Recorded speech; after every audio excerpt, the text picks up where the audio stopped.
para começar, eu queria falar um pouquinho de como eu conheci a Com. A Ruth, que está aí, uma grande amiga minha também, ela me apresentou a Conceição. Eu estava passando no ano retrasado um momento de bastante ansiedade, assim. Todo mundo fala, a gente tem aquela ansiedade, né, dia a dia, que às vezes a gente fica ansioso com algo, fica um pouquinho mais nervoso, mas quando eu cheguei, né, como consultório, eu estava num estágio que não era uma ansiedade normal, já estava tendo várias questões, meu emocional estava muito abalado, vários sintomas de ansiedade, e Deus colocou a Conceição na minha vida. Eu tinha até passado numa psicóloga antes, né, falei, Deus deu essa questão de psicologia, e não vou atrás, mas eu mesmo assim ainda tinha um receio, né? Eu falava para cá que tinha um preconceito. E conforme nós fomos fazendo a terapia, né? Comecei a me abrir com ela, e foi um processo que Deus colocou ela na minha vida para me ajudar a passar. Eu fui percebendo que o Senhor, Ele se importa conosco, não apenas em uma parte. Ele nos fez corpo, alma e espírito, né? A gente fala muito sobre isso na terapia, e sobre como Ele se importa com as nossas emoções, sabe? Porque a emoção é um atributo comunicável de Deus. Deus sente emoções, Deus nos fez com uma mente, né? A gente não tem uma mente por acaso. Quando o Senhor nos formou a sua imagem e semelhança, Ele colocou em nós essa capacidade de raciocínio, Ele colocou em nós as nossas emoções, e Ele nos fez de forma perfeita ali no jardim. Nós somos feitos, né, de forma perfeita por Ele. Só que quando o pecado ele entrou no mundo, houve uma corrupção. O nosso corpo adoeceu, mas a nossa mente também adoeceu, e hoje a gente lida com muitos transtornos emocionais, e às vezes a gente se sente meio sem orientação de como lidar com eles, até mesmo dentro da igreja. Então, a gente preparou aqui algumas perguntas, estou me sentindo uma entrevistadora. Ai, meu pai, vamos lá.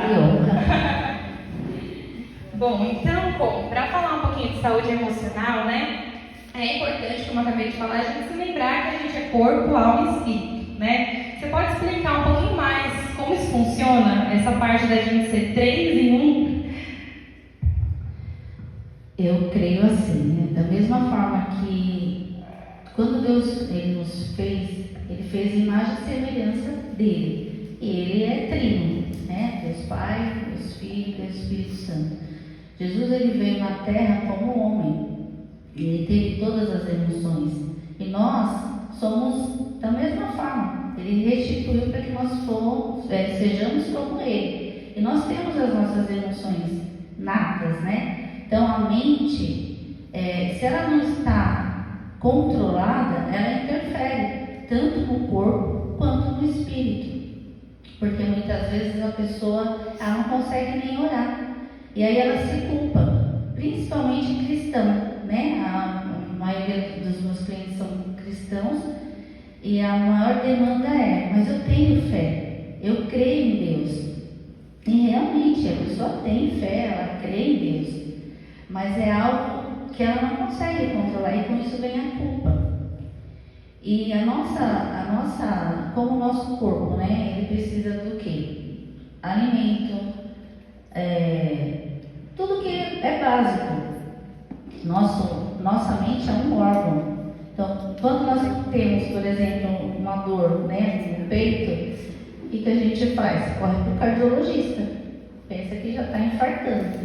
Só que existe um preconceito muito grande quando se trata do nosso cérebro. E o nosso cérebro é um órgão. Então, nós temos as nossas emoções natas, né? A raiva, a tristeza, a alegria.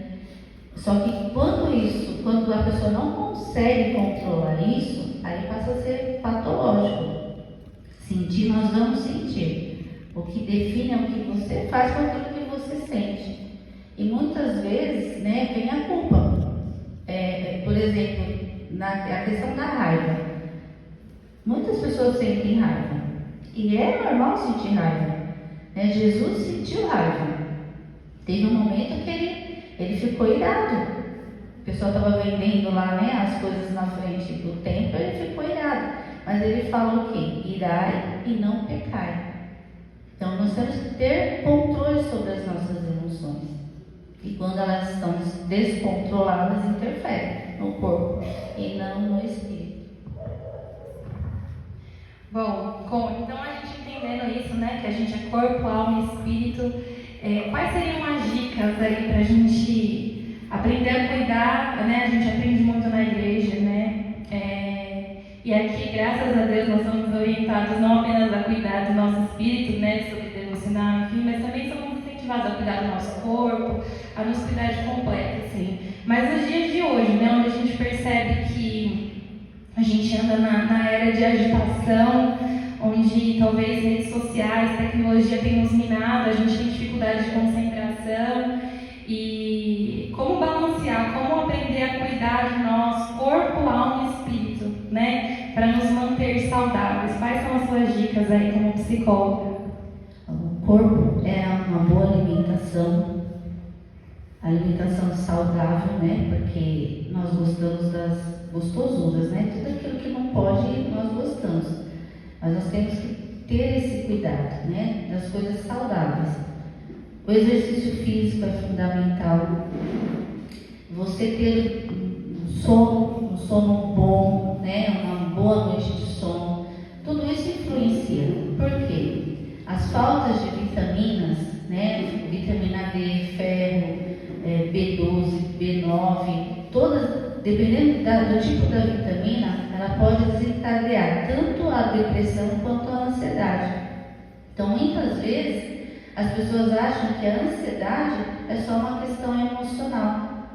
Ou então demoniza, né? Acha que é demônio. Não, é físico.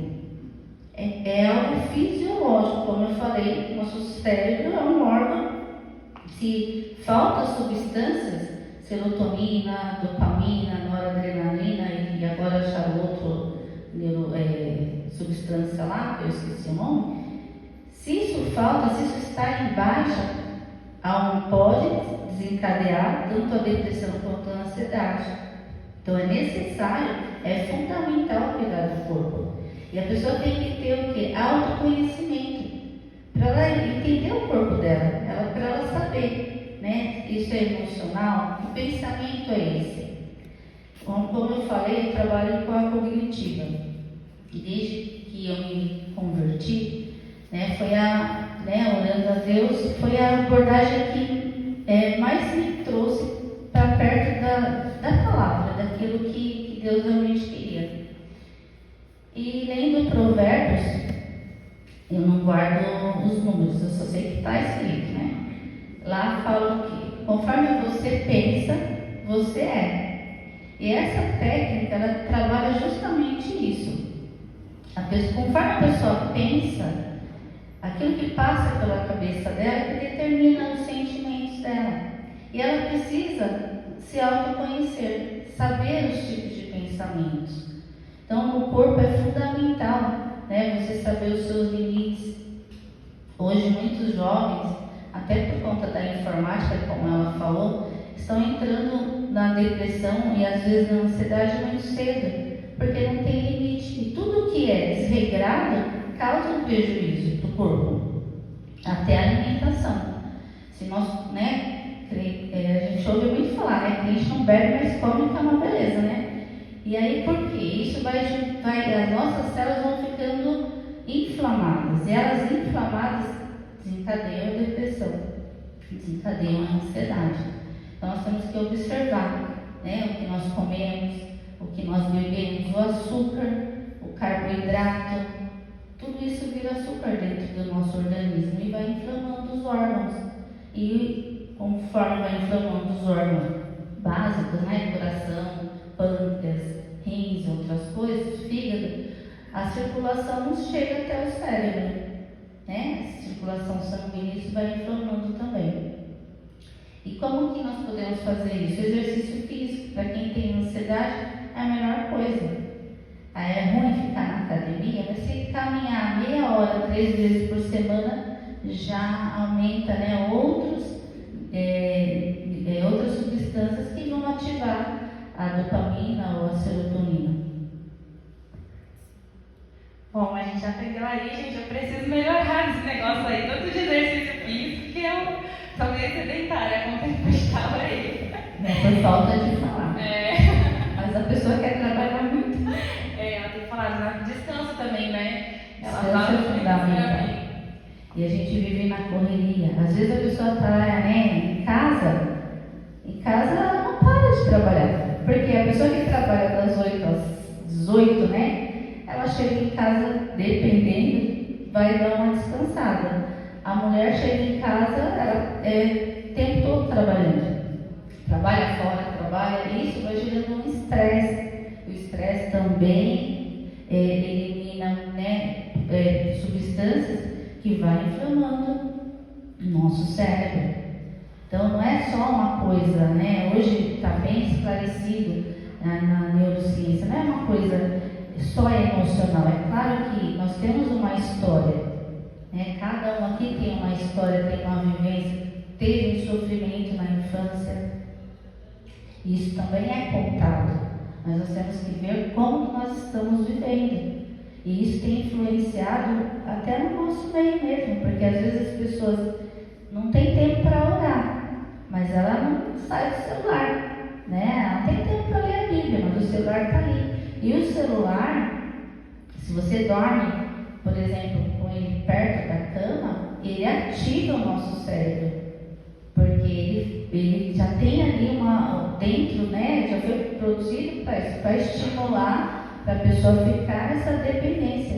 E a dependência do celular, principalmente para a criança, o tratamento é como um dependente de droga, porque aquilo vai ativando a serotonina, que é o bem-estar, e a pessoa vai ficar o tempo todo. Então hoje já existe o transtorno cibernético, e isso é muito grave, né? Se o adulto, ele muitas vezes não consegue controlar, a qualquer sinal ele está ali, imagina para uma criança.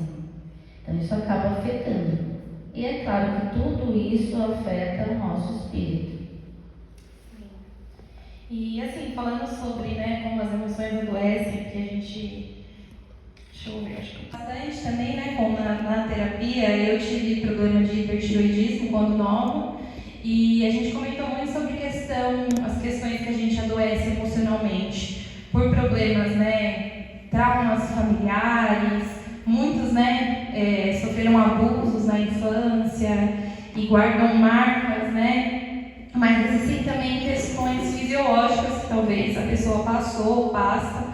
Muitas vezes, por exemplo, eu descobri o problema de hipertiroidismo quando, passando na psicóloga criança, ela me encaminhou para fazer um exame de tireoide, estava totalmente desregulada, né? E um dos maiores sintomas do problema de tireoide é essa questão de ansiedade, de pensamento acelerado. Meu pai e minha mãe lembram eu bem nova, 10, 11 anos, uma criança normal, tudo para ser feliz, enfim, passando por vários medos irracionais, né?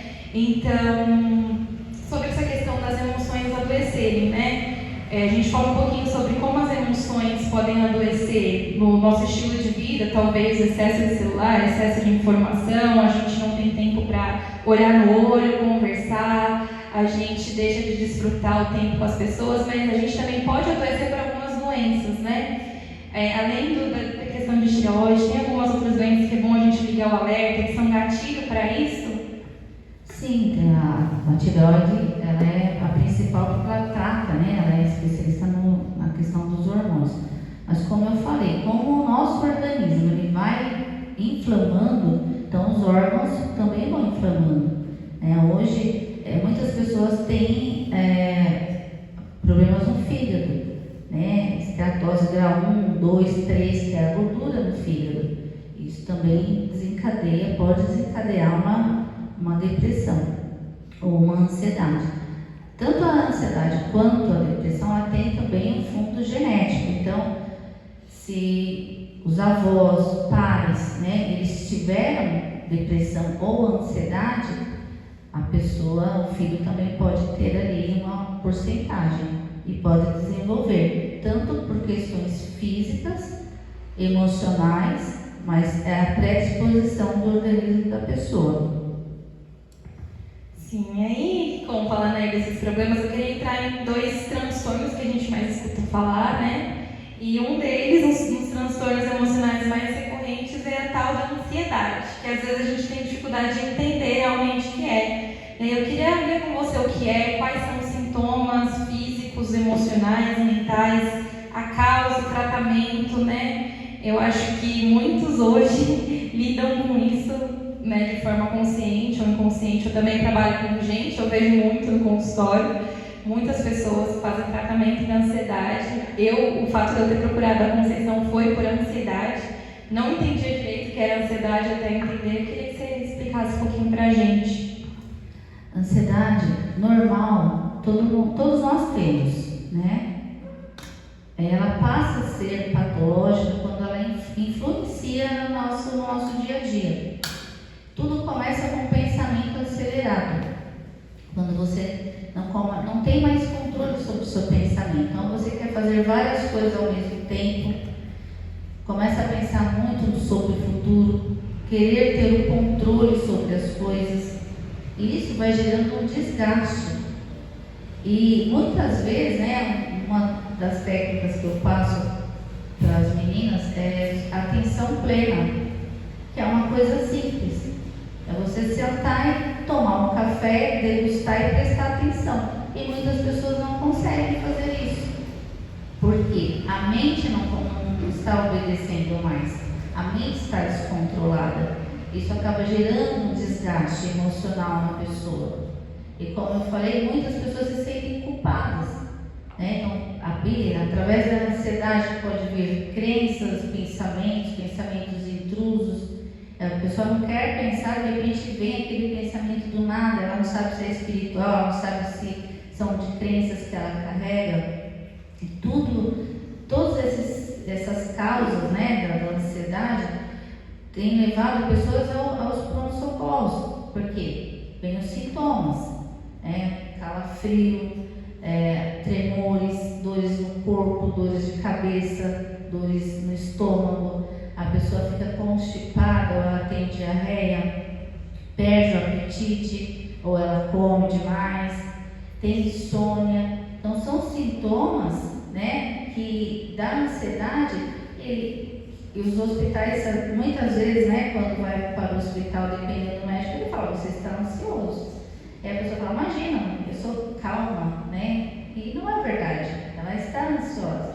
Ou então, quando ele não acha nada, é uma virose. Ou é uma coisa ou é outra, né? E é mais fácil ele falar que é virose. Tudo é virose, né? Só que são sintomas. São sintomas e a pessoa sofre com isso, porque isso causa um sofrimento. Quem tem um pensamento acelerado é uma pessoa super agitada. Ela quer fazer 10 coisas ao mesmo tempo e ela não conclui, né? Então, se é uma dona de casa, ela começa, por exemplo, limpar a cozinha, ela vai para o banheiro, para a sala e vai deixando, né? E volta, está tudo lá. Metade feito, metade sem fazer. Então, ela não consegue organizar as coisas dela. Se é no trabalho, afeta o trabalho. Hoje, muitas empresas, o teste básico que eles têm feito sobre inteligência emocional, que é justamente por isso, porque às vezes as pessoas não conseguem lidar com as emoções, né? Ficam com raiva, acaba agredindo a pessoa que está do lado sem motivo nenhum.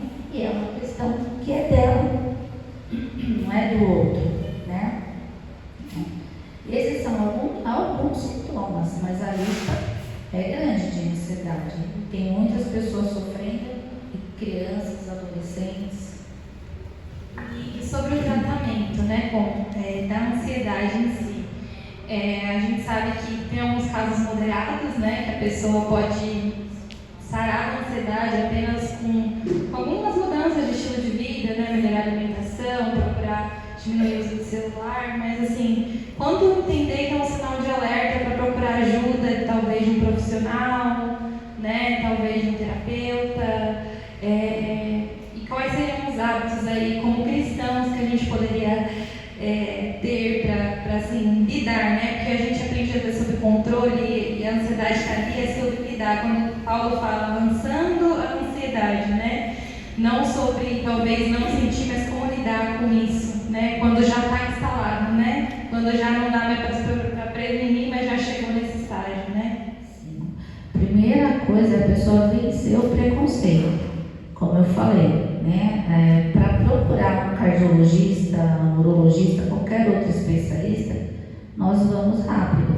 Mas para procurar um psicólogo ou um psiquiatra, né, que cuida dessa área, nós sofremos preconceito. Se estamos na igreja, mas você é crente, tem que orar, tem que jejuar, tem que ler a Bíblia. Claro, nós temos e nós fazemos tudo isso, né? E o jejum é muito bom até para ativar a serotonina. Mas tem a questão física, que às vezes a pessoa não está fazendo porque ela não consegue, a mente não para. E quando que a pessoa tem que procurar um médico? Quando ela começa a perceber, por exemplo, que ela não consegue ficar sem o celular, que aquilo está interferindo na rotina dela.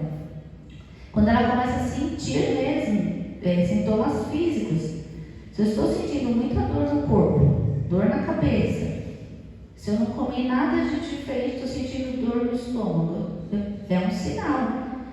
E a ansiedade, tanto a ansiedade quanto a depressão, elas são classificações. Então, como eu falei, tem a leve, a moderada, a grave, a crônica, até chegar ao transtorno. Até o caso crônico, dependendo da pessoa, eu trato, né, com as técnicas e ela vê a mudança rápido, porque tanto a depressão quanto a ansiedade é tratável e pode mudar.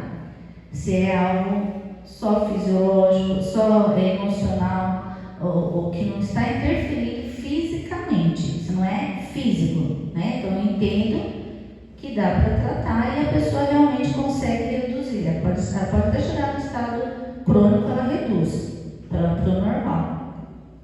Agora, quando é fisiológico, né, eu percebo que a pessoa já está ali há algum tempo e ela não está correspondendo às técnicas e está aumentando, eu entendo que é fisiológico. Eu encaminho para um psiquiatra. E aí ele vai entrar com uma medicação. Por quê? Os dois caminham juntos, tanto a medicação quanto a terapia. O que acontece, né, e talvez seja isso que surge nos preconceitos, porque a pessoa ela só vai procurar ajuda quando está num estado avançado, tanto de depressão quanto ansiedade. E aí ela vai para o psiquiatra. Dependendo do psiquiatra, ele vai entrar com a medicação e ele vai sugerir a terapia. Mas dependendo do psiquiatra, ele só vai entrar com a medicação. E a medicação, ela vai tratar a causa física, não vai tratar o emocional, né? Porque tem o físico e tem o emocional muitas vezes juntos. E às vezes não. Às vezes só tem o físico, ele entra com a medicação, já equilibra esses neurotransmissores, né, que baixam, e pronto, a pessoa fica bem, ela volta a ter a vida normal. E dependendo do caso, né, se é um transtorno, ela vai ficar dependente do medicamento, assim como a pessoa cardiopata, né, se já houve uma disfunção no coração, ela precisa tomar o medicamento. Se a pessoa tem pressão alta, ela precisa tomar o medicamento, senão ela vai, né, ou infarta ou dar um AVC. Então nós precisamos entender isso, que o nosso cérebro é um órgão e ele precisa de tantos cuidados quanto os outros. E só que, né, por causa do preconceito, muitas vezes a gente não procura. E isso é muito triste, porque dentro da igreja o sofrimento é muito grande, né? Então muitas pessoas às vezes que eu já atendi chegaram com pensamentos suicidas. Eu creio em Deus, eu conversei, né? Glória a Deus pela vida do pastor, porque não são todos os pastores que aceitam isso. Porque na maioria eles também sofrem preconceitos, né? E você não ora. E dependendo do que a pessoa ouve, a situação dela fica muito pior, porque ela se sente culpada, né? Então é algo que nós precisamos parar e pensar. Ela falou sobre a ansiedade. A ansiedade é mais a pessoa que sente, né? E a família, né? Porque a família que tem que estar ali para apoiar, para ajudar. Mas, por exemplo, a depressão, né? Qual a diferença de tristeza e depressão? Já vou entrar, né? Eu já ia perguntar. Qual é a diferença? Tristeza, é uma emoção. Então, nós perdemos alguma coisa, é natural e nós vamos sofrer com aquilo. Só que ela tem um prazo de validade, né? Você consegue viver, mesmo com a tristeza, você vive, né? Quando perde, por exemplo, alguém querido, você sofre, porque é só o tempo, só o consolo do Espírito Santo para nos dar força para aquela situação passar.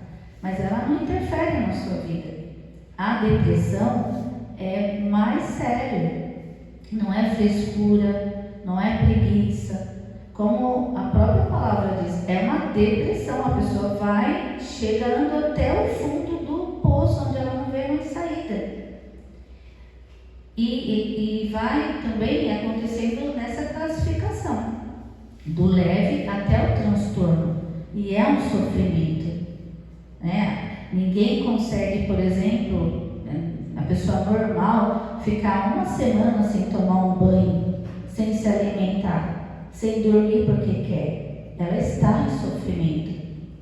E o que precisa? A família precisa entender muitas vezes que aquilo não é porque a pessoa não está orando, não está buscando a Deus. Ela está, mas ela não está com esperança nem na vida dela, né? A depressão é isso, a pessoa perde a esperança de viver, ela perde a motivação. É uma tristeza tão profunda que para ela tanto faz, e se ela morrer é melhor. Por isso que muitos pensam e muitos até tiram a vida. A depressão é uma das causas, né, do suicídio. Não é só a depressão, mas é uma das maiores causas.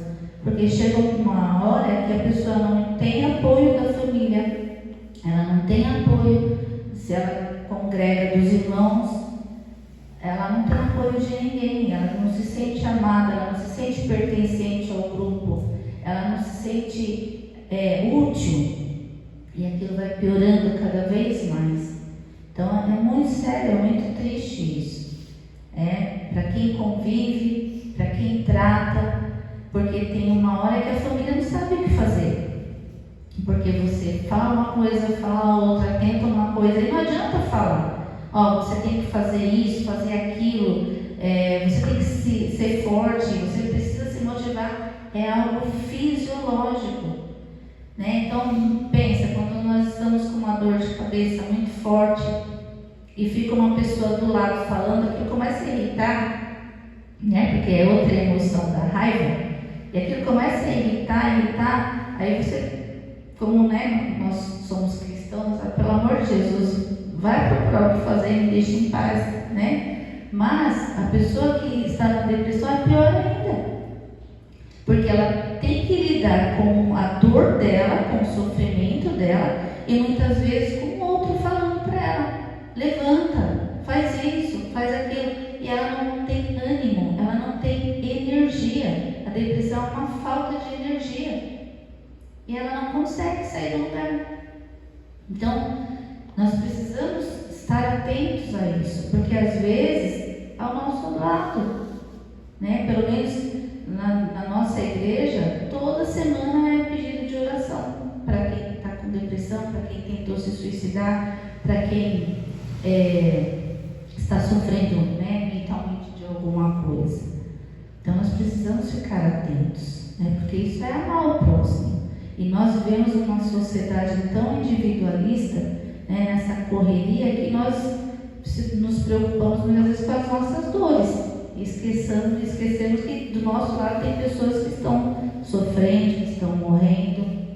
Nós precisamos ficar atentos, né, a esses sinais. Sim, até você falando, né, a gente às vezes, depois eu comecei a olhar bastante para a Bíblia e ver vários casos, né, de pessoas, né, por exemplo, Elias foi alguém que chegou num estágio de depressão profunda,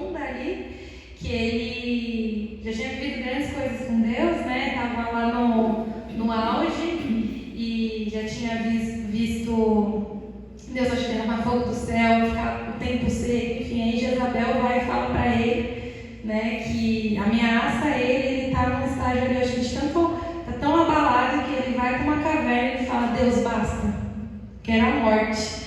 Ele chega no estágio de depressão. E, né, se a gente for olhar a resposta de Deus para isso, Deus deu aquilo que os médicos falam, que é, Deus falou para ele: come.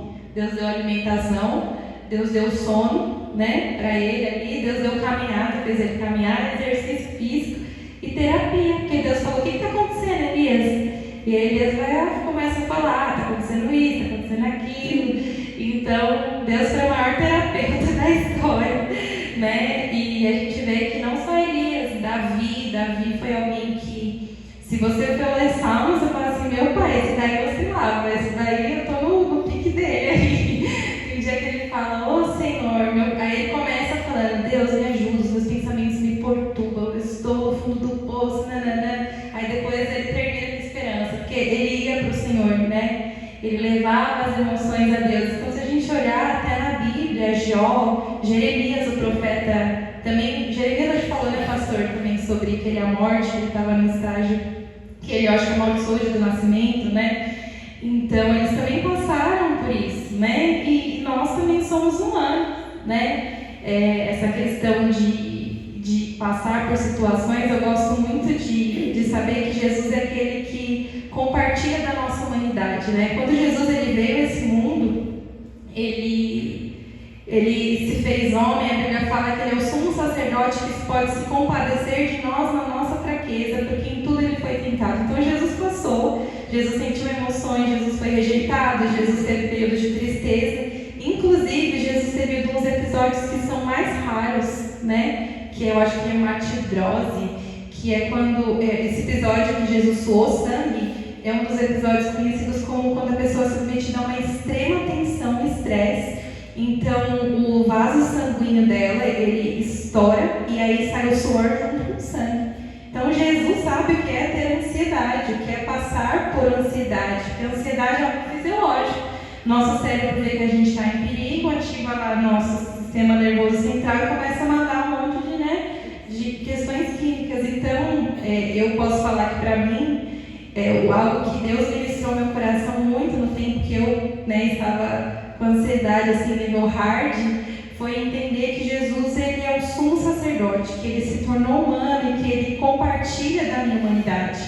Então, a gente, né, quando a gente não está bem, eu acho que todo mundo chega lá no consultório, né, como falando: ai, mas ninguém sabe como eu me sinto, porque eu, quando estava nos momentos que eu ainda luto, tem momentos que não são tão legais, né, que a gente ainda passa. Mas nos momentos que eu não estava tão legal, eu lembro que o que vem na nossa cabeça é: meu Deus, parece que isso nunca vai passar. A nossa é como se afunilasse a nossa mente. Igual Elias fala assim: Deus, tá todo mundo tentando me matar. Estava Jezabel ali tentando matar ele. Ele fala: não tem ninguém mais te servindo. Tinha mais um monte lá. Então a nossa visão, 7.000. A nossa visão ela fica muito limitada, né? E isso não, a gente fala assim: nossa, mas Elias, um grande homem de Deus, ele pensou que era o fim. Mas aqui a gente está falando, né, a gente quer abrir um pouquinho sobre isso. Pode parecer um assunto, né meio difícil de falar, meio delicado, mas é algo tão importante, porque Deus quer nos mostrar que há esperança. Então, quando Deus é o terapeuta ali de Elias, ele pega e quer dizer para Elias: não é o fim. Você está me pedindo a morte? Nem morrer você vai, meu filho, que eu vou te levar assim, já direto para o céu. Já pega o elevador e vai direto. Então, isso acontece, talvez não aconteça com todo mundo, mas talvez tenha alguém próximo a você que você, como eu falou, precisa oferecer ajuda, né? E o próprio Saul, né? Que Davi ia orar porque ele tinha um espírito de loucura. Então, é muito antigo, só que a Bíblia é antiga, né? E o que está sendo comprovado hoje pela neurociência, Deus já falava lá atrás, até das técnicas, né? Que hoje nós usamos no consultório. Jesus já falava, né? Jesus falava: observe os passarinhos. Então, muitas vezes, a pessoa com depressão, né, ou com ansiedade, ela está olhando, a visão dela é a visão de túnel, porque ela só está olhando para aquele foco. Quando ela tira o olhar daquilo, ela começa, né? Eu tenho uma paciente que agora, graças a Deus, ela está bem, mas ela chegou com um quadro de depressão, transtorno, né? Então ela toma os medicamentos, mas foi uma luta. E depois de muitos anos que ela veio comentar que ela teve um nódulo na tireoide. E eu falei, mas a senhora não falou isso antes, tá? Aí a técnica, né? Eu falei para ela, trabalha, a senhora mora no prédio, eu fico olhando os passarinhos. Ela não fica olhando passarinho? Eu falei, fica lá olhando os passarinhos, né? E ela fala todos os dias, hoje eu olhei os passarinhos, né? E é verdade, porque se nós observarmos a natureza, é tão assim, eu fico tão impressionada, maravilhada com Deus. Eu não sei com qual das meninas que eu comentei, eu tenho um cachorro e ele é terrível. E aí, né, no meu espaço, eu ficava no fundo do quintal, à porta, ele tentando entrar, porque ele achava que eu não estava fazendo nada, e às vezes as meninas ouviam ele batendo, ele, né, chorando, querendo entrar. E aí, como eu estava trabalhando cedo, o que eu comecei a observar nele? Ele toma sol todos os dias. Ele vai, procura o cantinho dele, aí ele fica tomando sol. E eu fiquei observando. Aí ele esquenta o corpo inteirinho, começa e vai, depois ele vai por partes, para a parte traseira, no meio, e vai se escondendo. Conforme ele vai esquentando, ele vai se escondendo. E o que, né, a ciência hoje descobriu, tem descoberto, que se você tomar só 10 minutos todos os dias, melhora muito. Melhora o sono, até a questão da depressão. Eu falei como que é um animal, né? Deus deu sabedoria para o animal. Deus nos deu uma inteligência extraordinária, né? Que é comprovado cientificamente que o nosso cérebro ele vale mais do que 30 HDs de computador. Eu sou muito de informática, mas eu acho que é isso, né? Então imagina o nosso cérebro, como que Deus fez. Ele foi corrompido? Foi corrompido lá em Adão, né? Porque Adão foi um homem extraordinário para dar nomes para todos aqueles animais. Quando entrou o pecado, nós perdemos muitas coisas. Mas quando Jesus veio, Ele nos restituiu. E hoje nós temos deixado as coisas desse mundo nos corromper muitas vezes. Uma sabedoria que Deus me deu há alguns anos atrás, quando meus filhos ainda não eram adolescentes, que era fazer a refeição na mesa. Porque cada um ia comprar para o teu quarto, na frente da televisão ou no celular. E ele falou, vai e senta sozinha. E come, degusta e presta atenção no que você está comendo. Eu falei, é mesmo? Ele falou, é. Eu falei, mas eles não vão querer me acompanhar. Ele falou, faça a sua parte. Hoje, quando eu não sei, eles falam, mãe, a senhora não vai sentar? E aí, né, qual é a técnica que hoje eu aplico no consultório, que eu fui aprender depois, né? Que é a atenção plena. É justamente você preparar a sua mesa como se fosse para uma visita. Porque para a visita, nós fazemos o melhor. Nós colocamos a melhor toalha, o melhor copo, talher, né? Fazemos a melhor refeição. E para os de casa, vai ali, o que tem, né? Pega, e não quer nem que mexa nas coisas da visita. Só que para nós temos que fazer o melhor. Nós temos que preparar a nossa mesa. Nós temos que colocar o nosso melhor talher, nosso melhor copo. Não importa, o copo pode ser o melhor copo de requeijão, mas é o nosso melhor. Fazer a nossa melhor refeição. Por quê? Nós não estamos sozinhos. Ali está sentado o Pai, o Filho e o Espírito Santo conosco. E uma das causas da depressão é justamente a solidão. A pessoa vai se isolando, se sentindo sozinha. Eu falei de Saul, ele também sofreu com ansiedade. Ele não teve paciência de esperar Samuel para fazer o sacrifício. E ele pecou, né? E muitas vezes nós estamos assim diante de Deus. Deus tem tudo preparado, mas nós queremos avançar por causa da ansiedade. Então nós precisamos retroceder, né? Começar a observar mais os animais, a se alimentar melhor, a fazer um exercício físico, porque é possível. Hoje você consegue fazer até dentro de casa se você não quer sair. Conversar mais, deixar, né, o celular mais de lado e conversar mais com as pessoas. Eu acredito, quando começou essa pandemia, que Deus permitiu que tudo isso acontecesse para que nós, principalmente os cristãos, observassem isso, porque foi uma loucura. Mas o que aconteceu na casa de cada um? Você tinha que conviver com aquela pessoa o dia inteiro, né? E você tinha que conversar muitas vezes. Às vezes as pessoas estavam lá trabalhando e elas queriam conversar, queriam falar. Então, tudo Deus tem preparado. E Jesus já falava: não se anseie por nada. Observe os lírios dos campos, observe os passarinhos. A gente não pode controlar o que vai acontecer daqui a 1 minuto. Eu estou aqui com vocês e glória a Deus, sou muito grata a Deus por isso. Eu não sei o que vai acontecer ali na esquina. Então nós temos que viver aqui e agora. Nós não podemos controlar nada. Nós não precisamos ter ansiedade por nada, porque está tudo preparado.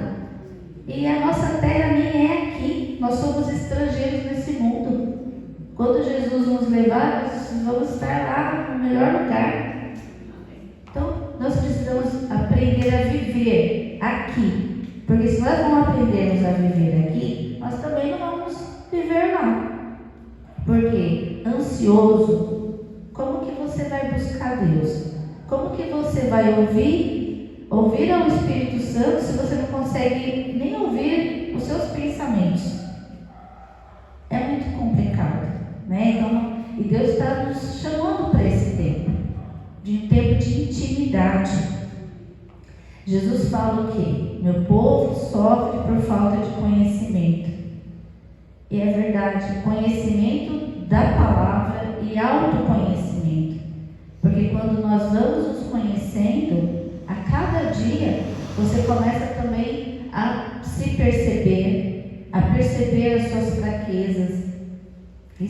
E fraquezas não é que você é uma pessoa fraca, porque muitas vezes as pessoas querem esconder as fraquezas para não ser apontado como fraco. Nós temos as nossas fraquezas e nós precisamos reconhecer as nossas fraquezas, porque se você reconhece a sua fraqueza, você consegue mudar, e melhorando você consegue viver bem com o outro. Por que muitos relacionamentos, né, pai, mãe, filhos, marido e mulher, muitas vezes dão errado, até dentro da igreja, por causa dos relacionamentos que muitas vezes nós não temos. Se nós não temos relacionamentos conosco, como que nós vamos ter com o outro? Se eu não me trato bem, como que eu vou tratar bem o outro? Se eu não me amo, como que eu vou amar o outro? E qual que é o primeiro mandamento? Amar a Deus acima de todas as coisas, o próximo e a si mesmo. Então, se eu saio desse triângulo, eu estou em pecado. E muitas vezes nós cuidamos bem do outro, nós fazemos tudo pelo outro e nós vamos nos deixando de lado. E isso gera depressão, isso gera ansiedade. Pessoal, se vocês quiserem aí, enquanto a gente já está terminando aqui as perguntas, tem os envelopinhos aí, a Gabi já vai passar para recolher daqui uns 5 minutinhos. Talvez alguém tenha uma pergunta específica, fica à vontade, as canetas já distribuiu, né, Gabi?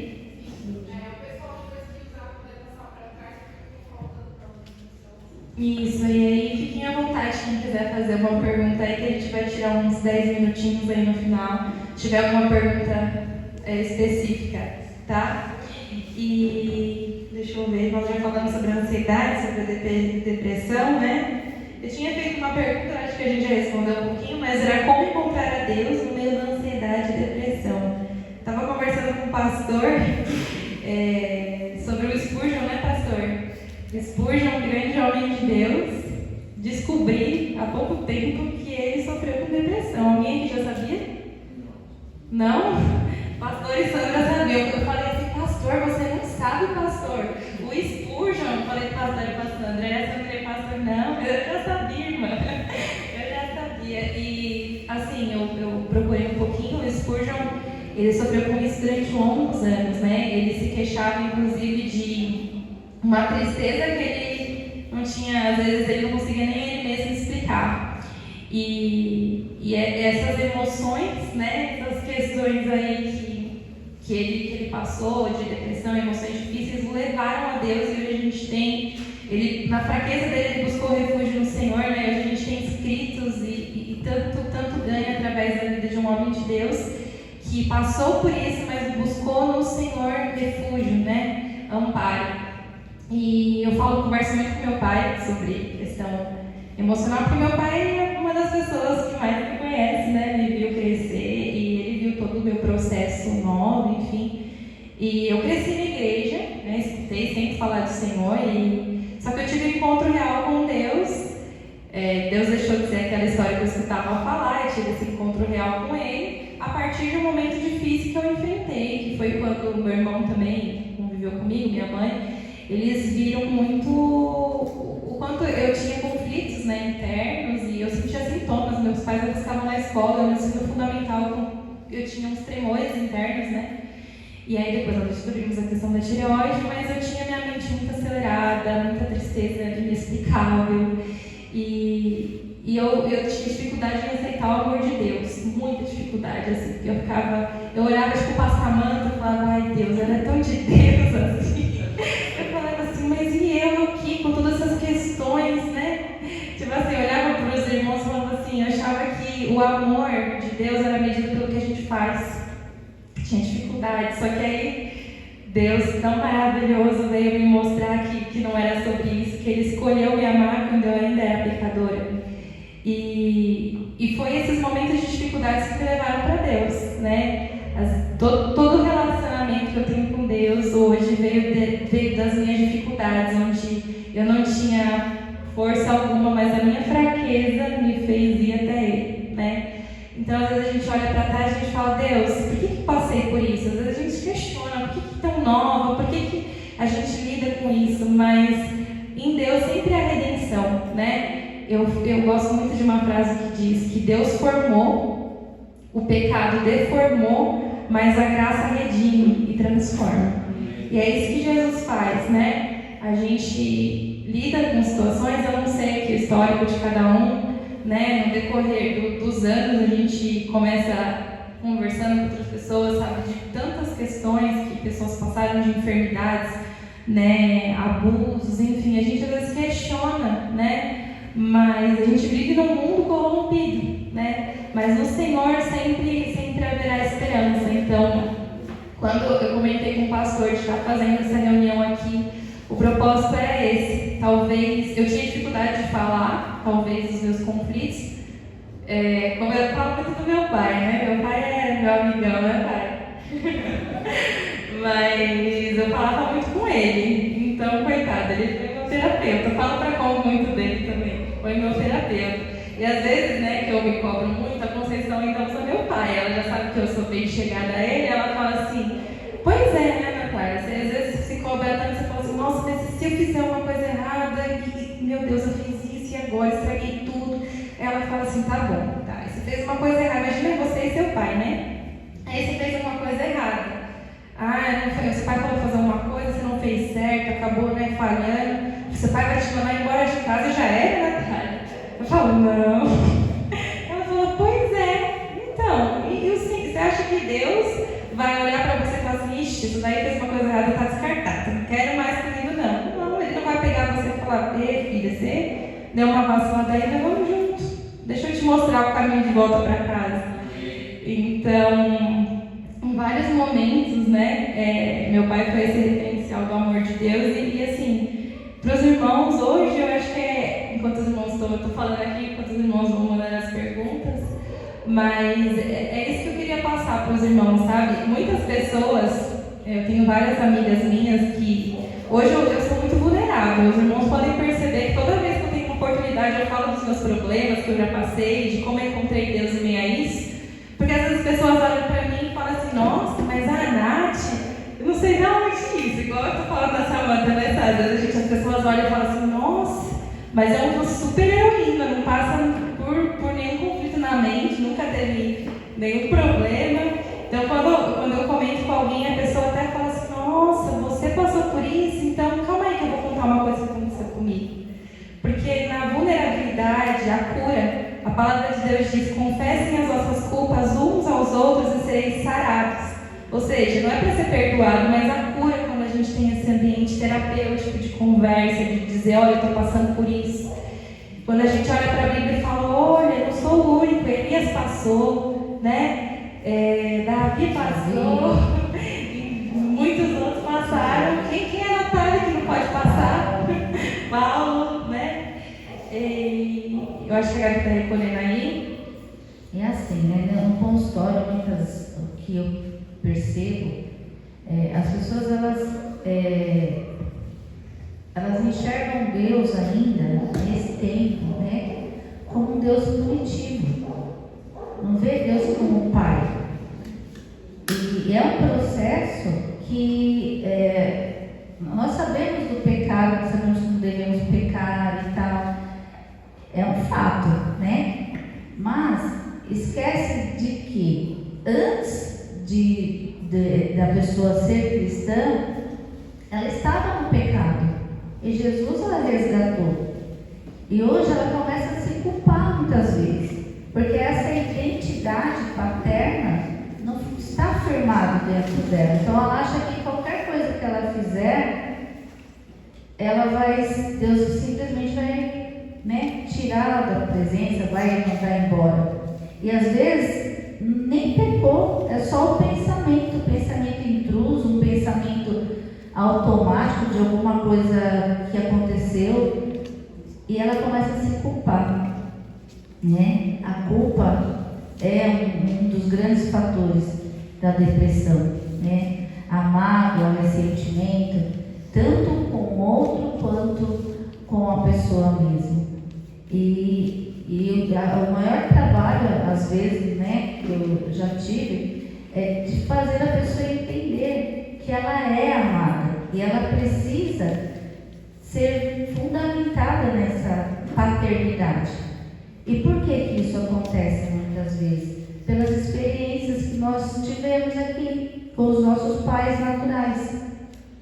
Porque os nossos pais naturais, né, pelos pais, porque é a maldição, eu acredito que a maldição é hereditária, né? Os pais não tiveram uma estrutura emocional, sofreram e foi passando de geração a geração. Então Jesus, ele fez a obra completa, mas a nossa memória, né, como a nossa psique, somos nós que temos que cuidar. Porque o que é, né, a psicologia? É estudo da psique. Psique é mente.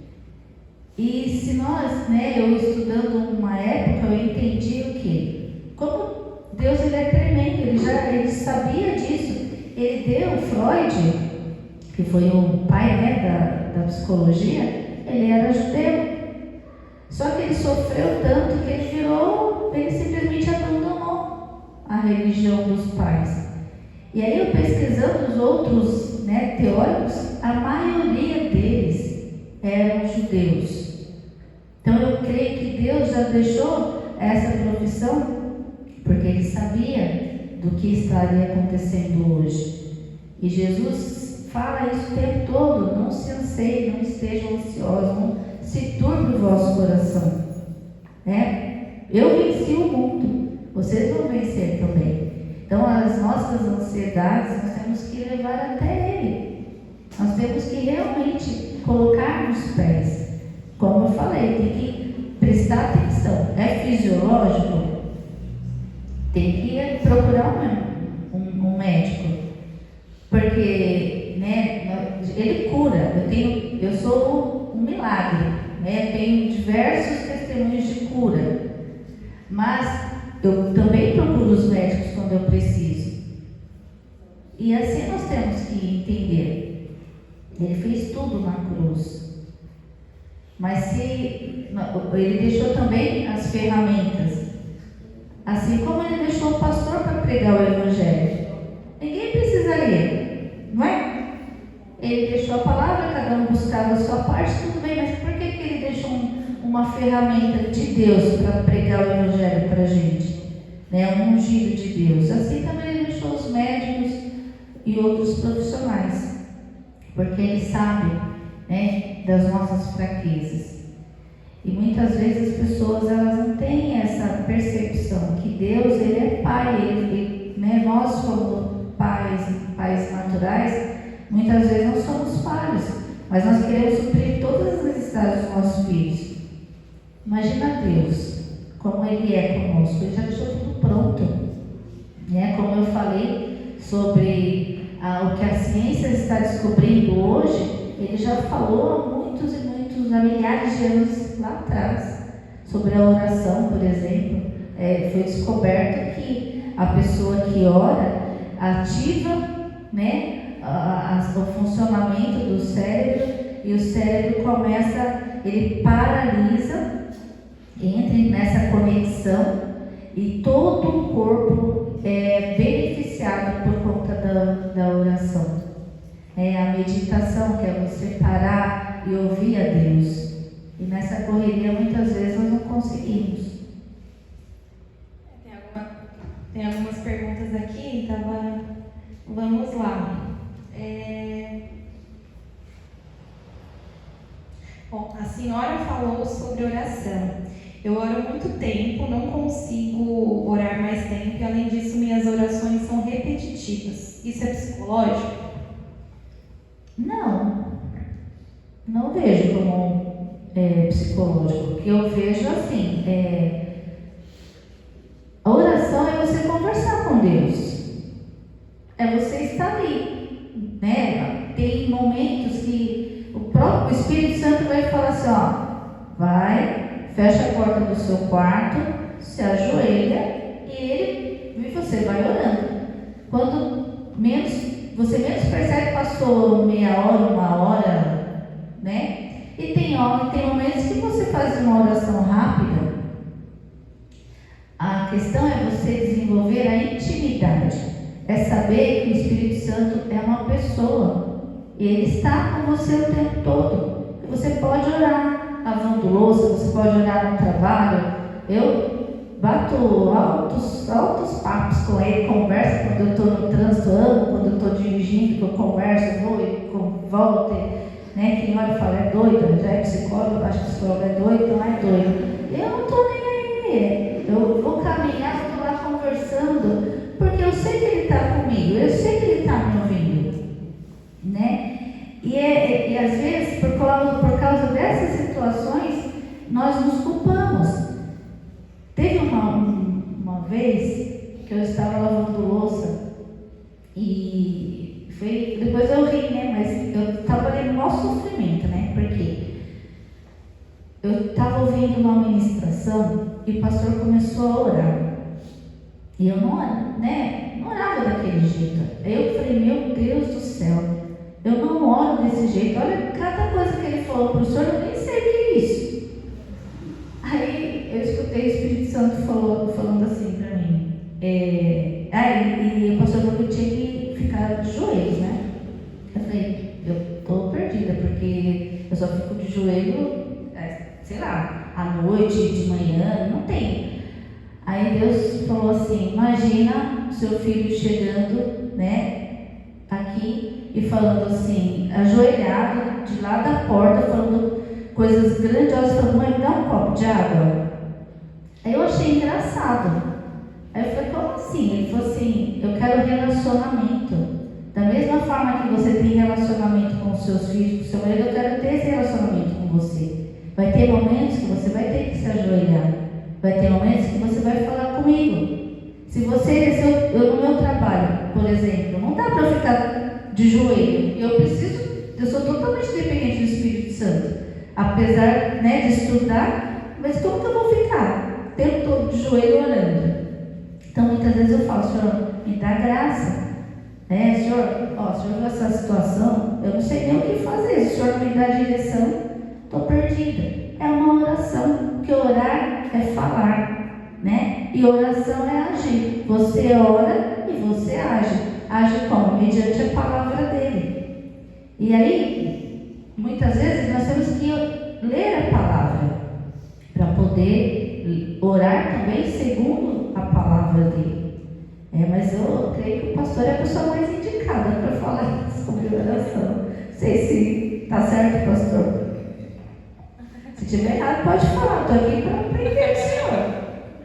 Mas é isso, a gente cuida do ministério infantil, a gente fala que orar é falar com Deus, né? Com Deus, é que às vezes a gente tem fica nessa repetitiva, né? Essa questão repetitiva. Até Jesus falou, né? Não façam como os outros que pensam que por muito pedirem vão alcançar, né? E nós saímos dessa cultura, né? Então é uma cultura, né? Tem que rezar isso, tem que fazer aquilo. Isso é cultura. E essa cultura está impregnada na nossa mente, é uma crença.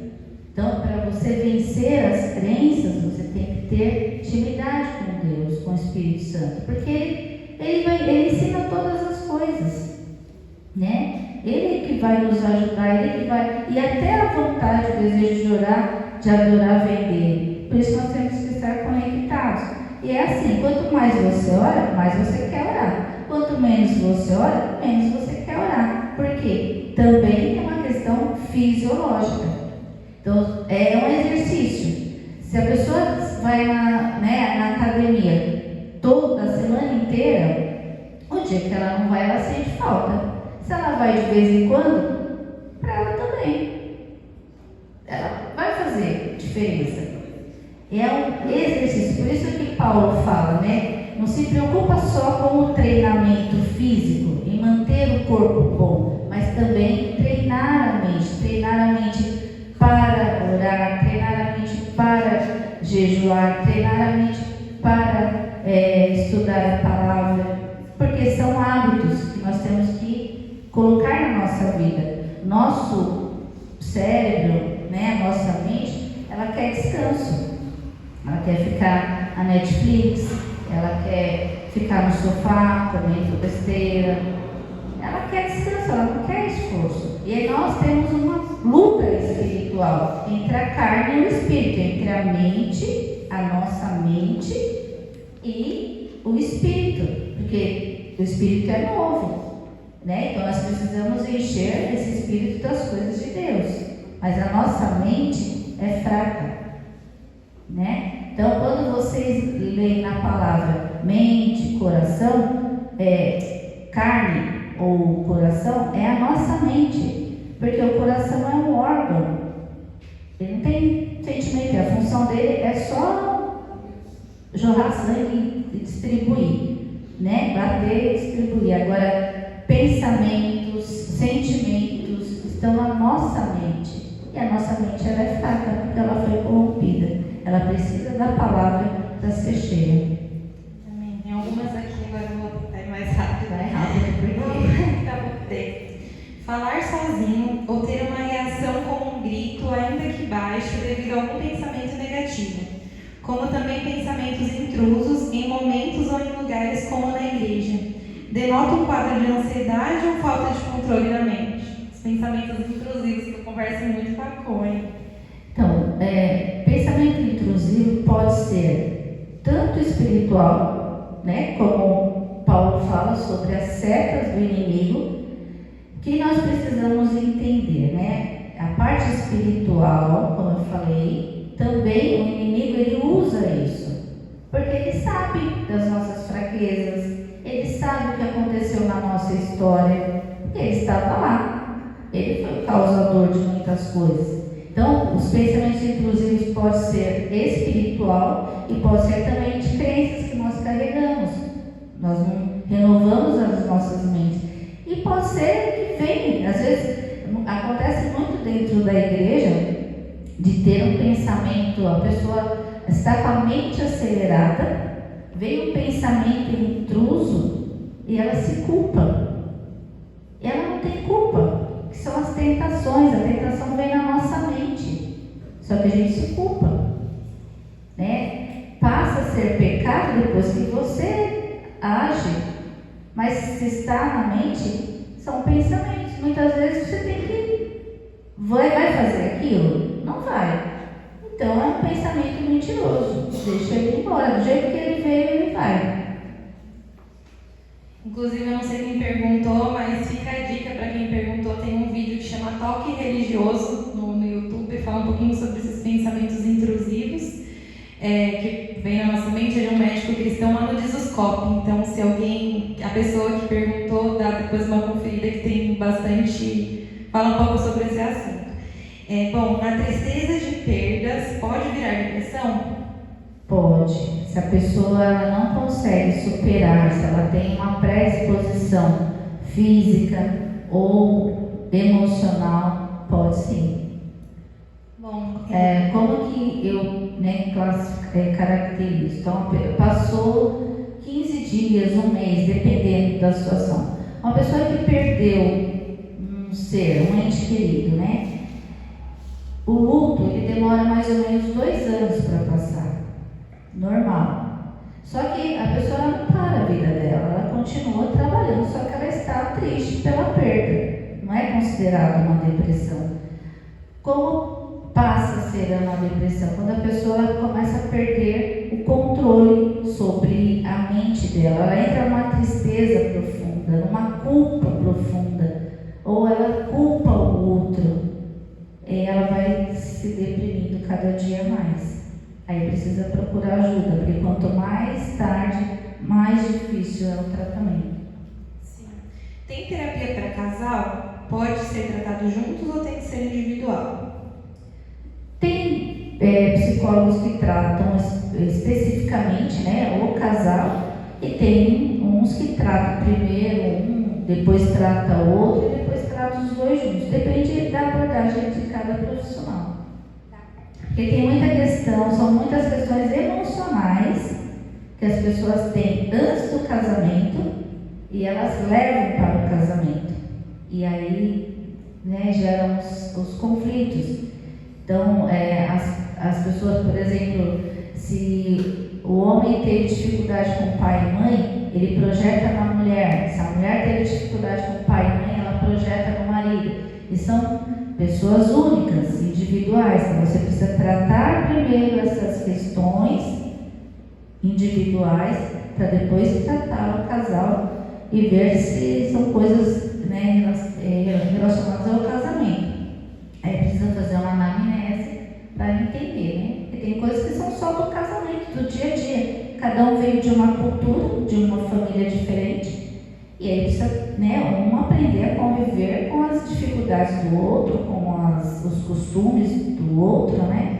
E às vezes são questões emocionais que eles estão depositando no casamento. Aí a situação fica bem complicada. Bom, aqui qual a importância ou necessidade de recuperação de um dependente químico? Aí a pessoa colocou assim, se possível comentar. Acredito que parte do preconceito do tratamento nessa área, né, que as pessoas pensam que serão dependentes de medicamento a vida toda. Então, assim, na minha experiência, né, quando eu trabalhei numa casa de recuperação, 90%, 99%, eles sofriam e sofrem, né, de ansiedade e depressão. Então tem que entender a causa. Ninguém entra no vício ou comete alguma atrocidade com outra pessoa porque ela simplesmente é ruim. Tem uma causa, tem uma questão emocional, tem um sofrimento ali. Pessoas que sofrem, pessoas feridas fazem outras pessoas sofrerem. Pessoas curadas são instrumentos de Deus para curar outras pessoas. Então precisa causa. E porque a droga é uma forma da pessoa se refugiar. Então, ela quer se livrar daquele sofrimento. Então ela vai usar um paliativo ali para melhorar a dor dela. Assim como a pessoa pode também ser viciada em comida, em televisão, no celular. O cérebro vai procurar algo para reparar, para ter uma recompensa. E aí vai muito do tratamento, vai muito da entrega da pessoa. Se a pessoa procura um profissional e ela realmente decide tratar aquilo, ela fica livre, tanto do vício quanto da medicação. Depende muito da questão. E também se não é algo fisiológico, porque tudo isso também pode ser fisiológico ou genético.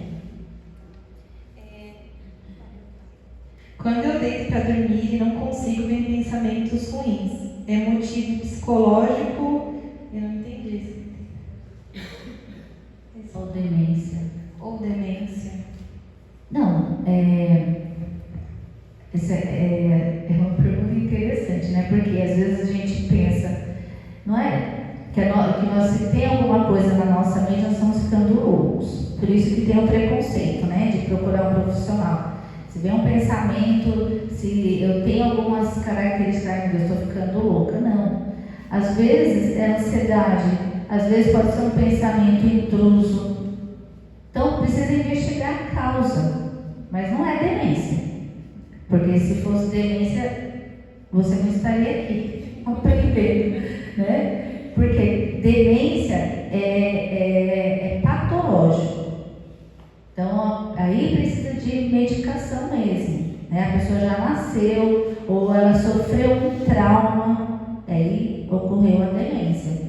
Mas a demência também pode ser por questões de mau uso do nosso corpo.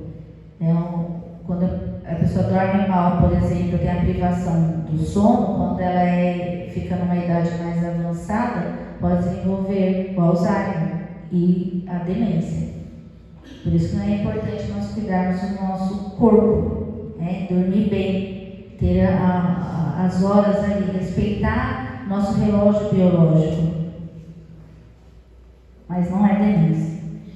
O mundo nos deixa ansiosos, conhecendo problemas e fugiu do controle. É necessária ajuda psicológica e conciliar com o espiritual? Olha, se a pessoa consegue resolver sozinha, não, né? Mas Deus não nos fez para vivermos sozinhos. Por isso que ele fala, é melhor dois do que um. Quando um cai, o outro ajuda a levantar. Ela pode procurar um pastor, ela pode procurar um psicólogo, ela quer ajuda, né? Aí precisa investigar as causas. Se precisa de um profissional, tem que procurar um profissional. Às vezes, uma conversa com o pastor resolve, né, pastor? E conciliar com o espiritual sempre, né? Corpo, alma e espírito. Espiritual é em primeiro lugar. Sem Jesus nós não podemos fazer nada. Nada. Posso usar todas as técnicas, estudar todos os livros, mas se ele não estiver no centro, se o Espírito Santo não estiver direcionando, não adianta nada, porque tem coisas na nossa vida que é só ele que sabe. Ele nos viu, ele nos formou, né? Ele nos conhece no ventre da nossa mãe. Então, como que nós vamos fazer algo sem ele? Não tem como. Ele tem que ser em primeiro lugar sempre. Sim. E bom, qual seria a coisa certa para se falar para alguém que está com depressão ou ansiedade? Aí tá a coisa certa. Tipo assim, entre aspas. Porque às vezes a gente é os amigos de Jó, né? Ao invés de ajudar, deixa a pessoa pior. Assim, a primeira coisa, né, que nós precisamos é ter uma escuta ativa, ouvir a pessoa, deixar a pessoa falar. O fato dela falar, dela expressar o que ela sente, acolher a pessoa precisa se sentir amada. Ela não está se sentindo amada. Então, se você dá atenção, se você conversa, se você visita, ouve, né? Isso já é uma grande ajuda. Não julgar, não acusar, ela não precisa disso, porque ela mesma já está fazendo isso. Tá acabando, já tá na hora aqui já. Bom, tremedeira nas mãos pode ser sintomas de ansiedade? É um dos sintomas. Como eu falei, a ansiedade.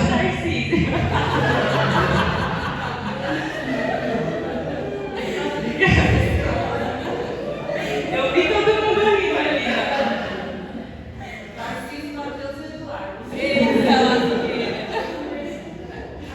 Então, a ansiedade, como eu falei, são vários sintomas, né? Aí precisa de uma avaliação. Geralmente eu faço uma avaliação para ver se a pessoa tem ansiedade, o grau de ansiedade, né? Aí depende de cada pessoa. E uma coisa que é importante nem toda pessoa que é ansioso tem depressão, mas a maioria das pessoas deprimidas, elas têm ansiedade. Então, imagina, são duas, né, doenças que só quem passa que sabe. Sim, não é frescura, né? Não. Sinto-me presa em minha casa. Tenho necessidade de ver sol, árvore e luz. É um sintoma depressivo? Acho que esse é um sintoma de vida, porque, como eu falei, né? Imagina, se você está deprimido, você senta lá fora, né? Observa o céu, observa os animais, as formigas, aquilo já te dá um ânimo, né? E Deus fala, vai ter com a formiga, preguiçoso, né? Então, imagina, você está desfrutando, né, apreciando as coisas que Deus fez. Isso é cura, isso é liberdade. Se você, muitas vezes, o que acontece? Nós precisamos desfrutar da nossa companhia, desfrutar do melhor que Deus fez, né? E nós queremos conversar com fulano, ciclano, e não temos tempo para desfrutar, né, da nossa companhia. E quando você senta e desfruta da natureza, é vida, é maravilhoso. E é diferente você ser solitário e ter essa solitude. Porque a solitude é isso, é você desfrutar da sua companhia e apreciar as coisas boas que Deus nos deixou. Agora, a solidão é você se sentir sozinho, abandonado. E aí, muitas vezes, você está no meio de muitas pessoas, mas se sentindo sozinho, porque você não se sente pertencente àquele grupo. Isso é solidão. Bom, como diferenciar uma pessoa com depressão de uma pessoa carente emocionalmente, que nunca está bem e quer todos e toda a atenção à sua volta? Precisa de uma avaliação, é muito difícil para falar, porque você precisa ver os sintomas da pessoa, né? Então, se ela está dormindo muito ou não está dormindo, comendo muito ou não está comendo, se ela está se isolando, esses são sintomas, os clássicos, né, de depressão. E se a pessoa ela está carente, ela está querendo atenção, é porque ela está se sentindo solitária. Pode ser sim um sintoma de depressão. Por isso que nós temos que ficar atentos. Pode ser o início. E aí, se não houver um tratamento, e se a pessoa não entender essa carência dela, pode levar sim a um grau de depressão. E o que é importante, né? Muitas vezes ela cria muita expectativa no outro, achando que o outro é que vai suprir a necessidade dela. E não é o outro. Quem supre a nossa necessidade, primeiro é Deus, que é o amor que nós precisamos, que vem dele, e depois é o nosso amor próprio. Nós temos que ter amor próprio. E quando você tem amor próprio, você não fica criando expectativa no outro, achando que o outro tem que fazer algo por você. Você mesmo faz. A última é um pouquinho fora do que a gente falou, mas também é muito falado, né? Como a psicologia auxilia no tratamento do transtorno bipolar? Não sei se é. Então, transtorno bipolar ele está dentro desse espectro da depressão. Também são fatores químicos, falta substâncias químicas no cérebro e a pessoa precisa entrar com a medicação. A diferença é que a depressão, a pessoa fica só naquele estado depressivo, né, de não querer fazer nada, não tem energia para nada. E o bipolar, ele passa, dependendo de cada caso, 15 dias no estado de euforia mesmo, né, de querer comprar tudo, querer fazer tudo, viajar e tal, e depois 15 dias nesse estado depressivo. Só que isso não é uma coisa assim tão simples. A família começa a entrar também, a adoecer, porque uma hora a pessoa está bem, outra hora a pessoa não está. E muitas vezes, até delírios, né? Ela imagina aquilo que passa quando ela está no estado de euforia, né? Ela começa a imaginar coisas que são irreais. Por exemplo, uma mulher de 50 anos, não que seja irreal, né? Para Deus não há nada impossível, mas eu estou falando, por exemplo, uma pessoa já que não tem mais chance, né? Fez a vasectomia lá, a laqueadura, não tem mais chance de engravidar e ela começa a gerar uma gravidez, né? Psicologicamente. Então são coisas que estão na euforia, que ela tem casos e outras coisas. Então precisa avaliar. Percebeu alguma coisa diferente? Procura um clínico, procura um médico, como eu falei, procura um profissional, né? Porque é melhor, tudo que dá para tratar, tudo é tratável e a pessoa consegue viver bem. Não seja resistente. Tenho certeza que se alguém começar a formigar o lado esquerdo e sentir dor, começar a chamar o pastor, estou passando mal e tem que correr, né? Então por que não ter o mesmo cuidado com a mente? Não espera chegar, agora eu acho que é uma suspeita. Suspeitou? Procura um profissional. Às vezes uma avaliação, uma conversa, né? Ele vai falar, não, isso é assim, sabe, falta disso, daquilo. Mas transtorno bipolar é um transtorno, né? Não é como a depressão. Tem a transtorno depressivo, transtorno ansioso, mas ele é mais sério, mais grave, precisa de um psiquiatra. É que é muito comum, hoje em dia a pessoa fala, você é bipolar, né? E é tão triste, né? Por isso que hoje eu penso, né? Que Jesus falava, não chame ninguém de louco, por causa que qualquer questão mental, seja um pensamento intruso, seja um pensamento ansioso, seja um pensamento acelerado, é um sofrimento. Então muitas vezes nós vemos uma pessoa com câncer e nós compadecemos, né? Então, nossa, que tristeza.